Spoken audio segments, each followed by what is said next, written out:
Siná vendió el rosario del esclavo, pero sus cuentas esconden algo que nadie imaginaba. El sol caía pesadamente sobre la finca Santa Cruz, quemando la tierra y secando las lágrimas que la esclava Benedita no dejaba caer.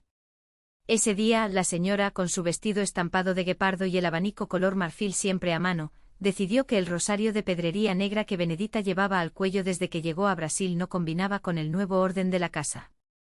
«Eso es un hechizo o algo de la demo», dijo, arrancándolo del cuello de la mujer negra con un fuerte tirón. «Lo venderé en el mercado y algún borracho o algún tonto pagará por esta baratija». Benedita no pudo resistirse. Sabía que la resistencia solo traería el tronco o el látigo. Pero cuando la señora se fue con el rosario metido en su bolso de cuero, la esclava susurró suavemente como si hablara a los propios granos: «Te encontrarán, madre mía». Siempre lo hacen. Al día siguiente el rosario acabó en manos de un comerciante portugués, un hombre de bigote ceroso y dedos ágiles para contar monedas. «Esto es cosa de macumba, pero hay algunos blancos que pagan buen dinero por reliquias negras», se rió arrojándolo sobre el polvoriento mostrador. Fue entonces cuando se abrió la primera cuenta. Un crujido seco como de huesos rompiéndose.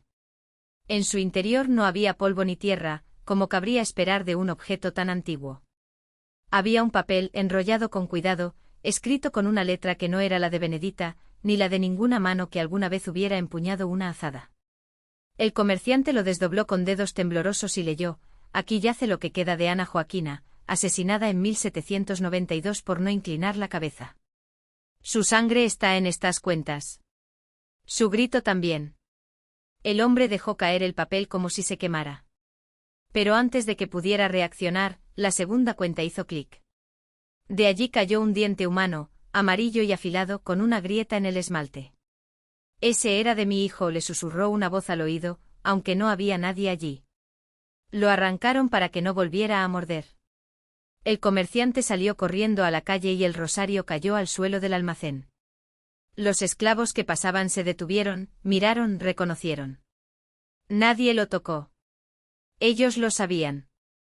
Por la noche, cuando la luna estaba alta y los grillos chirriaban como si no tuvieran nada que temer, las cuentas empezaban a abrirse solas. Uno a uno cayeron al suelo de tierra, revelando sus secretos: uñas, mechones de cabello, fragmentos de hueso, trozos de tela podrida manchados con lo que alguna vez fue sangre. Y en el centro de todo, la última cuenta, más grande que las demás, negra como la brea. En su interior no había ningún papel ni reliquia. Había un espejo. Cualquiera que lo mirara no vería su propia cara.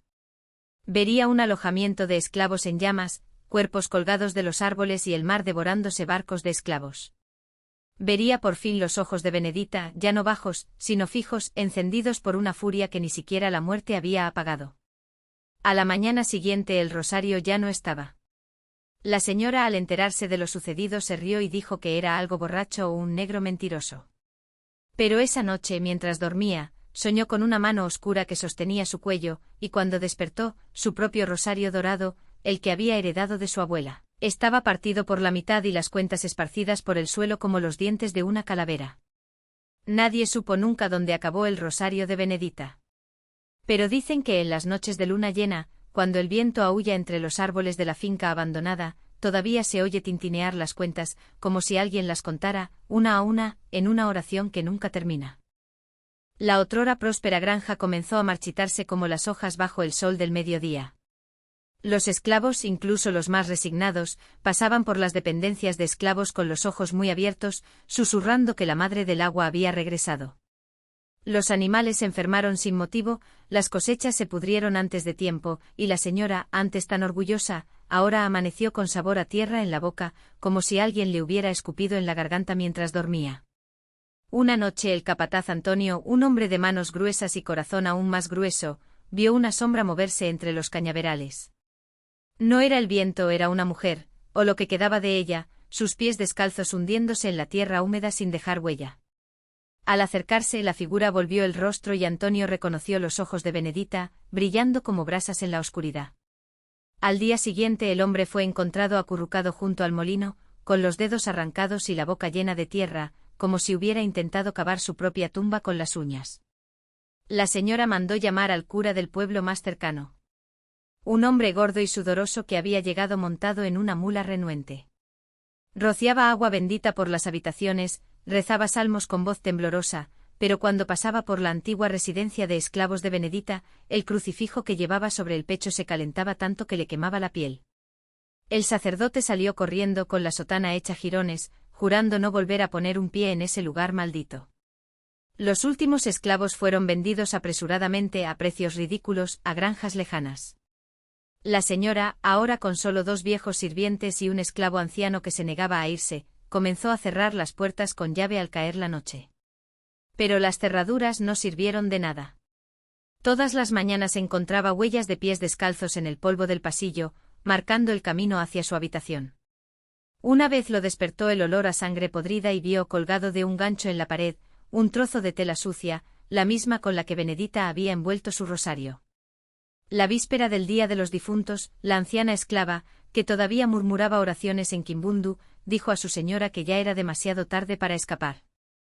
«No quiere solo el rosario», susurró la anciana, con los ojos blancos como leche cuajada. Ella quiere lo que él representaba. Y lo va a aceptar. Entonces la señora comprendió.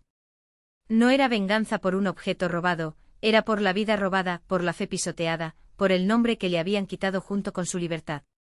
Esa noche, mientras la luna llena iluminaba como un sudario los cañaverales, la señora escuchó el tintineo de cuentas que se acercaban.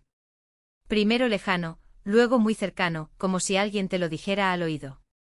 Cuando giró la cabeza, Benedita estaba allí, de pie a los pies de la cama, con el vestido desgarrado dejando al descubierto las costillas y los labios cosidos con hilos de sangre seca. En sus dedos huesudos el rosario brillaba, ya no era madera desgastada sino huesos humanos, cada cuenta era una calavera en miniatura. La señora intentó gritar, pero su garganta se cerró como si unas manos invisibles la estrangularan. Benedita extendió la mano, no para golpear, no para arrebatar, sino para ofrecer. Entre sus dedos, además del rosario, había una aguja de hueso y un ovillo de hilo negro. Cosiendo, dijo la voz que no era una voz, sino el sonido del mar devorando barcos. Cose lo que rasgaste. Y la señora finalmente entendió que no habría perdón. Solo trabaja. Trabajo eterno. La noche de las agujas. La habitación pareció encogerse, las paredes respiraban aire pesado y húmedo, como si toda la casa fuera un pulmón enfermo. La señora, inmóvil bajo las sábanas de lino que ahora olían a moho y sal, sintió el sudor correr por sus sienes cuando Benedita se acercó. Los pies descalzos de la esclava no hacían ruido sobre el suelo de tablas, pero la señora oía el arrastre de cadenas invisibles, el gemido de la madera podrida, los gritos ahogados de niños que nunca tuvieron nombre. Coser, repitió Benedita, y esta vez la palabra resonó como un coro de voces, todas las cuales la señora había silenciado con látigos, con hambre, con la venta de niños a ingenios lejanos. La aguja de hueso parpadeaba a la tenue luz de la lámpara, como si estuviera viva. La señora intentó retroceder, pero su cuerpo no obedeció. Sus dedos, antes tan hábiles bordando encajes para vestidos de fiesta, ahora se sentían tan pesados como plomo. Benedita no la tocó, pero la presión de su presencia era física, un peso en su pecho que le cortaba el aliento. Yo no lo sé, tartamudeó la señora, su voz era un hilo de sonido. Benedita ladeó la cabeza y el hilo de sangre de sus labios cosidos se rompió, fluyendo como lágrimas. Abrió la mano libre y de la nada aparecieron trozos de tela, un trozo de algodón crudo, manchado de tierra y sudor, un látigo deshilachado, un pañuelo de seda que la señora había usado el día que ordenó azotar a la pequeña María por romper una taza de porcelana. Y en el centro un cuadrado de tela negra, tan oscuro que parecía absorber la luz. Empieza aquí, dijo Benedita, y su boca no se movió. La señora tomó la aguja. El hueso estaba caliente, casi palpitante. Cuando metió el hilo negro en el agujero, la punta atravesó su propio dedo y una gota de sangre cayó sobre el parche negro. La tela la absorbió como arenas movedizas y de repente la señora vio, no con sus ojos, sino con algo más profundo, las imágenes que aquella tela contenía, el cuerpo de Benedita colgando del baúl, su espalda abierta en tiras, los cuervos picoteando sus ojos mientras los demás esclavos eran obligados a mirar, atados en fila. Cose lo que rasgaste, la voz ahora era un susurro dentro de su cabeza. Los dedos de la señora comenzaron a moverse por sí solos.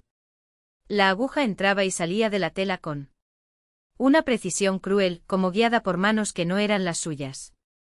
En cada momento volvía un recuerdo, el día que ordenó cortarle la lengua a Joao por haber cantado una canción en Kimbundu, la noche que dejó a la pequeña Ana encerrada en el sótano durante 3 días sin agua, solo porque la niña le había robado un trozo de pan.